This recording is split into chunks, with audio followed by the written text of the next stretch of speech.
afro-descendante est célébrée le 24 janvier de chaque année.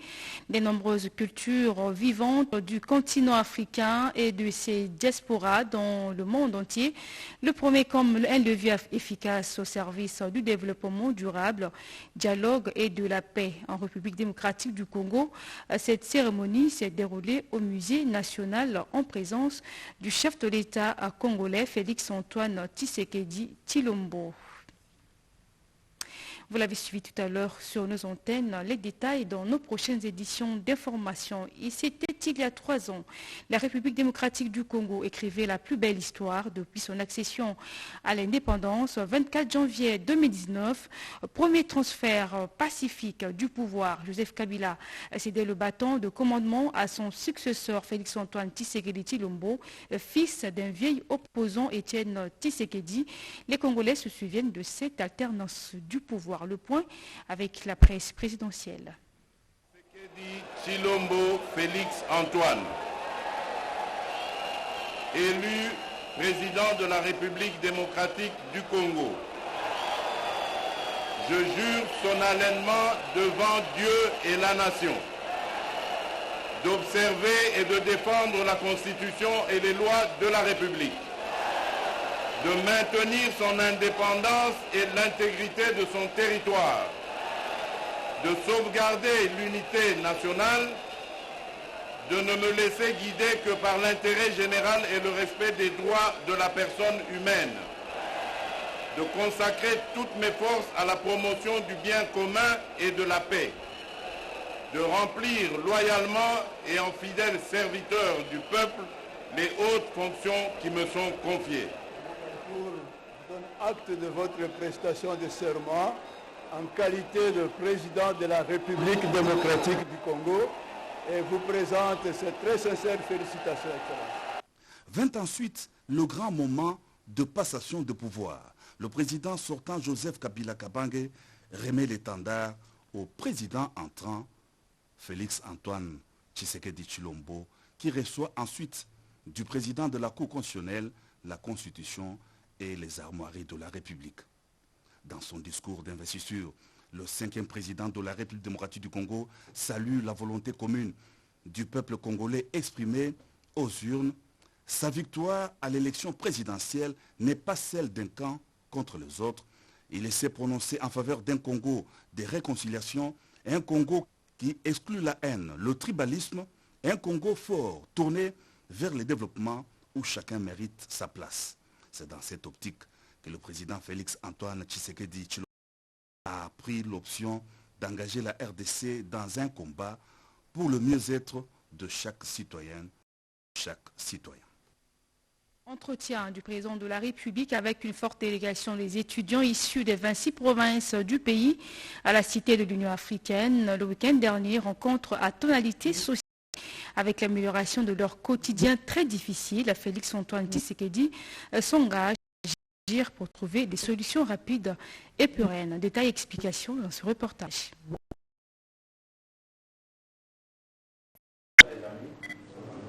Ils sont une quarantaine représentant le 26 provinces de la République démocratique du Congo. La délégation des étudiants congolais a été reçue ce samedi 22 janvier 2022 par le président de la République, Félix-Antoine Tshisekedi Tshilombo, à la Cité de l'Union africaine. C'était en présence du ministre de l'Enseignement supérieur et universitaire, ainsi que le ministre des Transports et Voies de communication. Un entretien de plus de 2 heures, les étudiants congolais ont échangé avec le chef de l'État sur plusieurs désidérata de la vie estudiantine en RDC, notamment le manque de logement des étudiants dans beaucoup d'établissements supérieurs. Nous avons fait parvenir au président de la République par rapport à la situation actuelle qui gangrène notre pays dans les établissements publics de l'État, la situation qui est de problème de grève.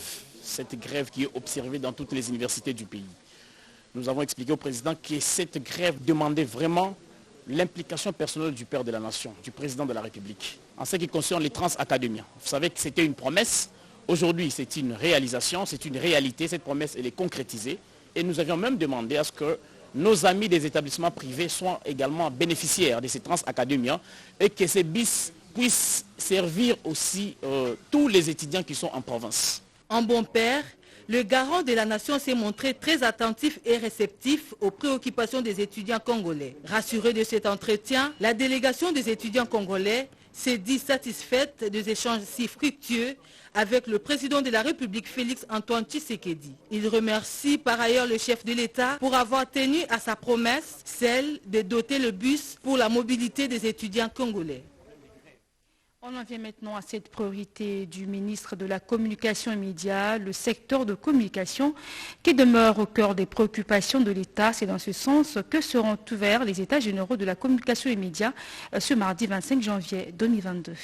Une autocritique sévère est à venir et les balises sont à placer pour un exercice sécurisé de la profession des journalistes. Ce sera à l'occasion des États généraux de la presse qui s'ouvrent déjà en début de semaine prochaine. Les États-majors se mobilisent pour que ces assises ne soit pas de trop. Quelques têtes couronnées de la presse rencontrées à Kinshasa ont des attentes bien claires.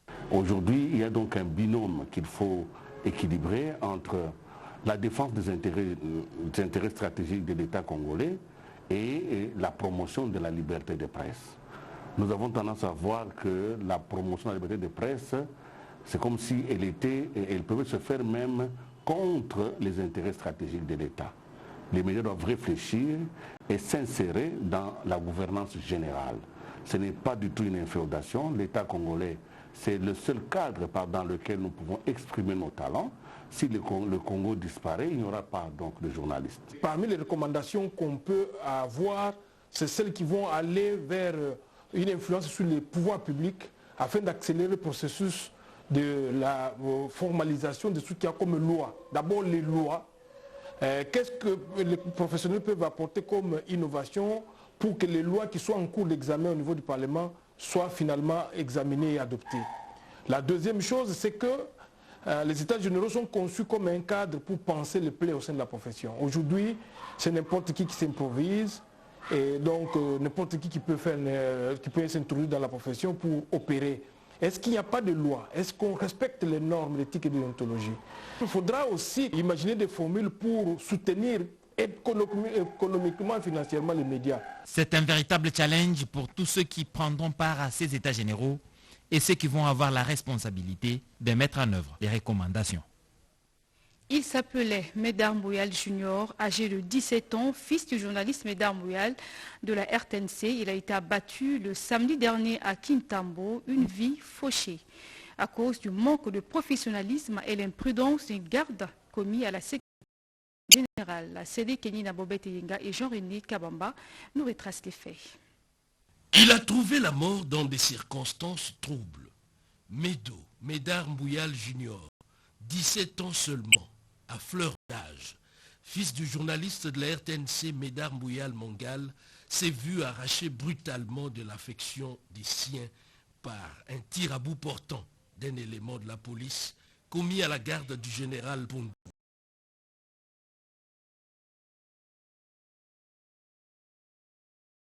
Selon les témoignages sur place, il s'est agi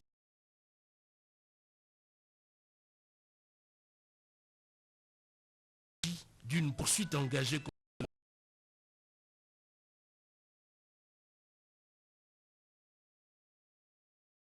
les délinquants qui sèment la terreur à qui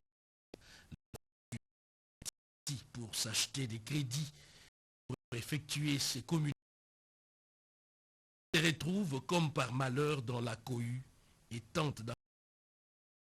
Et c'est selon les témoignages à bout portant, il succombe à ses blessures quelques minutes après. C'est pratiquement aux environs des 10 heures qu'ils vont entendre un peu de bruit. De l'autre côté, tué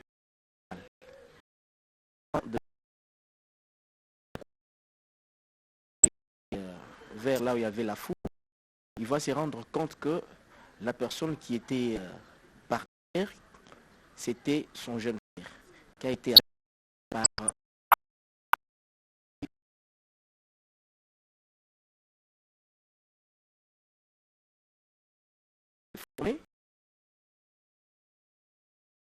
Il ne doit pas tirer sur la tête.